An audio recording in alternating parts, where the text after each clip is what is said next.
রাজনীতি মানেই কি কঠিন হৃদয়ের খেলা, নাকি রাজনীতিতেও আবেগের স্থান আছে? হাসনাত আব্দুল্লাহ, যিনি বারবার প্রমাণ করেছেন একজন নেতার শুধু গলার স্বর উঁচুতে থাকলেই হয় না, তার হৃদয়ে মায়াও থাকতে হয়। ইনি সেই হাসনাত আব্দুল্লাহ যিনি নিজের আবেগকে লুকিয়ে রাখতে জানেন না।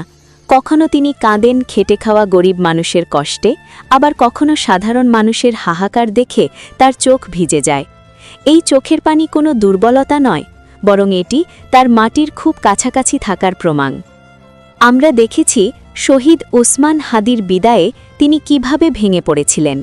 সেই কান্না কোনো সাজানো নাটক ছিল না, সেটা ছিল আপনজন হারানোর তীব্র যন্ত্রণা।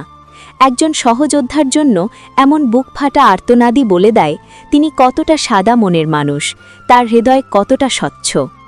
পাথরের মতে শক্ত মানুষের চেয়ে আমাদের সংসদে আজ এমন মানুষই বেশি প্রয়োজন, যার হৃদয়ে রক্তক্ষরণ হয় দেশের মানুষের দুঃখে। আমরা চাই হাসনাত আব্দুল্লার মতো এমন হৃদয়বান মানুষ আমাদের কথা বলুক সংসদে, কারণ যিনি মানুষের ব্যথা অনুভব করতে পারেন তিনিই তো সত্যিকারের সমাধান আনতে পারেন। আপনিও কি একমত?